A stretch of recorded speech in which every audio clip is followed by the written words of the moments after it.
Bismillahirrahmanirrahim. Assalamualaikum warahmatullahi wabarakatuh. Perkenalkan, nama saya Siti Humairah dengan NIM 2481020035 dari kelas PBA 4B. Nah, di sini saya ingin menyelesaikan tugas UTS mata kuliah Ilmu Al-Lugha Nafsi dengan dosen pengampu Bapak Durtam SAG MPDI. Nah, di sini saya ingin menjelaskan 3 materi. Oke, saya ingin menjelaskan materi yang pertama, yaitu membahas tentang apa sih pengertian dari ilmu al-lugha, kemudian apa sih pengertian dari ilmu an-nafsi, kemudian apa sih pengertian dari ilmu al-lugha an-nafsi, dan apa sih tujuan dari ilmu al-lugha an-nafsi. Oke, jadi ilmu al-lugha adalah alat komunikasi utama manusia untuk menyampaikan ide, perasaan, ataupun informasi. Nah, kemudian ilmu bahasa itu atau yang biasa disebut ilmu al-lugha itu mempelajari struktur bahasa seperti bunyi, kemudian bentuk kata, susunan kalimat, dan makna. Nah, jadi ilmu al-lugha an-nafsi itu ilmu atau yang biasa disebut alat komunikasi utama manusia gitu ya, untuk menyampaikan idenya gitu. Kemudian apa sih itu ilmu an-nafsi? Ilmu an-nafsi itu ilmu yang mempelajari proses mental manusia seperti berpikir, mengingat, ataupun belajar. Kemudian apa sih ilmu al-lugha an-nafsi itu? Ilmu al-lugha an-nafsi adalah gabungan bahasa dan psikologi yang membahas bagaimana manusia itu memperoleh bahasa, memahami bahasa, dan menggunakan bahasa. Kemudian tujuan ilmu al-lugha an-nafsi. Nah, tujuan ilmu al-lugha an-nafsi itu yang pertama bisa memahami bagaimana manusia belajar bahasa. Kemudian bisa menjelaskan proses memahami dan menggunakan bahasa seperti membaca, kemudian mendengar, berbicara, dan menulis. Ya, itu. Jadi intinya ilmu al-lugha an-nafsi itu bertujuan agar membantu memahami cara manusia belajar dan menggunakan bahasa sehingga pembelajaran bisa lebih efektif dan mudah dipahami gitu oleh siswa tersebut gitu. Oke, lanjut ke materi yang kedua. Saya ingin membahas tentang yang pertama itu hakikat perilaku berbahasa. Kemudian yang kedua itu karakteristik perilaku berbahasa. Dan yang ketiga itu pengaruh faktor internal dan eksternalnya. Oke, yang pertama saya ingin menjelaskan hakikat perilaku berbahasa. Nah, jadi perilaku berbahasa adalah proses mental dan kognitif dalam otak gitu.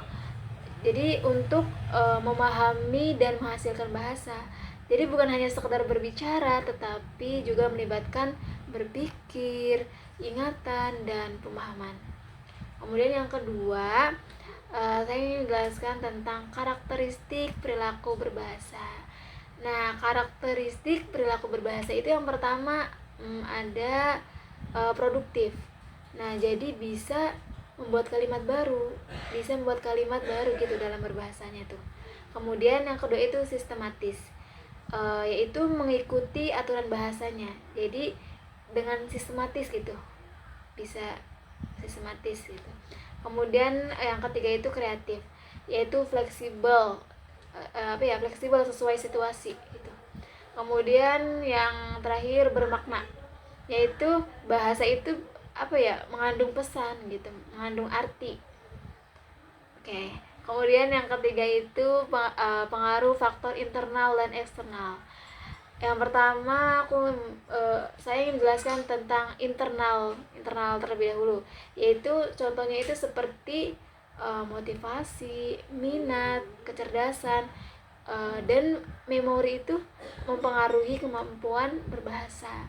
Kemudian kalau eksternal itu dari sosial seperti lingkungan, kemudian budaya, dan interaksi sosial gitu. itu juga kan mempengaruhi bahasa kita. Oke, lanjut ke materi yang ketiga. Saya ingin bahas tentang pertama itu dasar fisik bahasa, kemudian dasar sensorik, kemudian yang ketiga itu dasar fisiologis, kemudian yang keempat dasar neurologis, dan yang kelima itu berarti keterkaitan semua aspek yang tadi. Oke, jadi yang pertama itu saya ingin menjelaskan tentang dasar fisik bahasa. Jadi bahasa itu berasal dari bunyi yang berupa getaran udara. Jadi bunyi itu punya tinggi rendahnya, kemudian keras lembutnya, kemudian dipelajari dalam fonetik, yaitu cara bunyi dihasilkan. Kemudian yang kedua itu dasar sensorik. Dasar sensorik itu berupa indera. Indera membuat kita memahami bahasa. Jadi misalkan telinga itu bisa mendengarkan suara, kemudian mata yaitu bisa membaca tulisan, bisa melihat ekspresi. Nah, jadi kalau inderanya terganggu, komunikasi juga ikut terganggu gitu. Kemudian yang ketiga itu menjelaskan tentang dasar fisiologis. Nah, jadi kalau dasar fisiologis itu alat tubuh yang menghasilkan bahasa gitu, seperti paru-paru. Paru-paru kan itu sumber udaranya. Kemudian pita suara yaitu yang bisa menghasilkan suaranya. Kemudian mulut, seperti mulut, bibir, lidah itu membentuk bunyi jadi jelas gitu. Oke, yang keempat itu dasar neurologis. Kalau neurologis itu otak mengatur bahasa, seperti di area Broca itu untuk berbicara, kemudian area Wernicke itu untuk memahami bahasanya, kemudian di dalam otak juga menyimpan kata dan membantu belajar bahasa. Kemudian yang kelima itu keterkaitan semua aspek, yaitu bahasa terjadi karena kerjasama. Seperti yang pertama itu kan bunyi, kemudian indera, kemudian alat ucap dan otak. Jadi semua harus bekerja sama.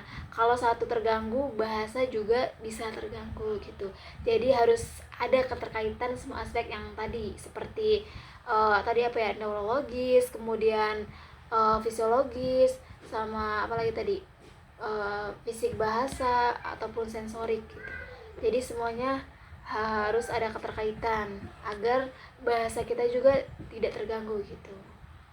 Oke, mungkin cukup sekian dari saya. Kurang lebihnya mohon maaf. Wabillahi taufiq wal hidayah. Wassalamualaikum warahmatullahi wabarakatuh.